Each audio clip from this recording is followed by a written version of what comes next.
לא משנה מה אתה ומי אתה תהיה מחובר לתורה. 10 דקות ביום, רבע שעה ביום, שעה ביום, תהיה מחובר לתורה.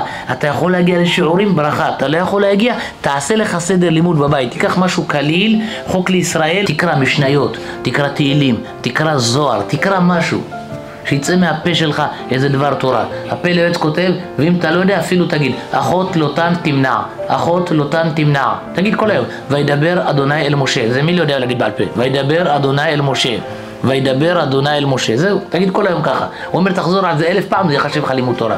תגיד שיר למעלות, זה מה שאתה יודע, תגיד שיר למעלות. לכן תמיד הרבי מלובביץ' היה אומר לתלמידים שלו, תלמדו משניות בעל פה, תלמדו תהילים בעל פה, כי לפעמים אנחנו סתם הולכים בחוץ. כמה אתה יכול לשטוף את העיניים? מה אתה בודק רכבים, מה יצא לשוק, מה לא יצא לשוק? אין לך רישיון בכלל. לא היה יותר חכם שתלך ותוך כדי תגיד מזמורי תהילים? עזוב, אתה מחכה לאשתך באוטו, קורא. לפעמים הולכים לאירוע, מחכה לה. מה זה מחכה לה? זה לא מחכה לה, זה לא נקרא מחכה.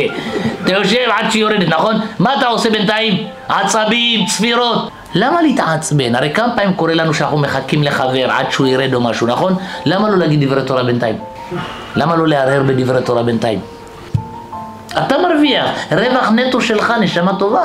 למה לא תלמד תהילים בעל פה, משנה בעל פה, פסוק בעל פה? למה? הרי תורה מגנה ומצלה. היא תמיד מגינה עליך התורה.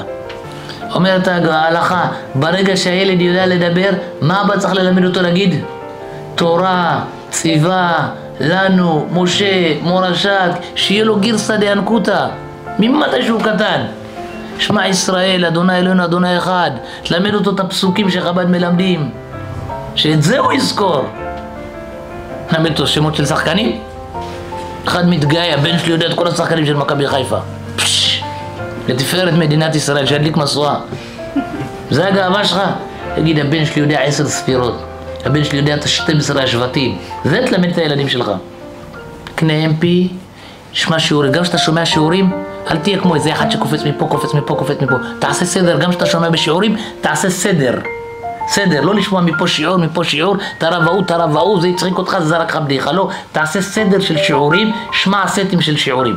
שמע פרשיות שבועות, שמע, אבל עם סדר, בצורה מסודרת, שתחכים מזה. תקרא לפני שבת, תדע על מה מדובר. אתה בא כל שבת, הרב אומר דבר תורה עם פרשת שבוע, אומר לו שלידו, על מה הוא מדבר? הוא לא מבין מסכן. למה אתה לא עושה הקדמה לעצמך?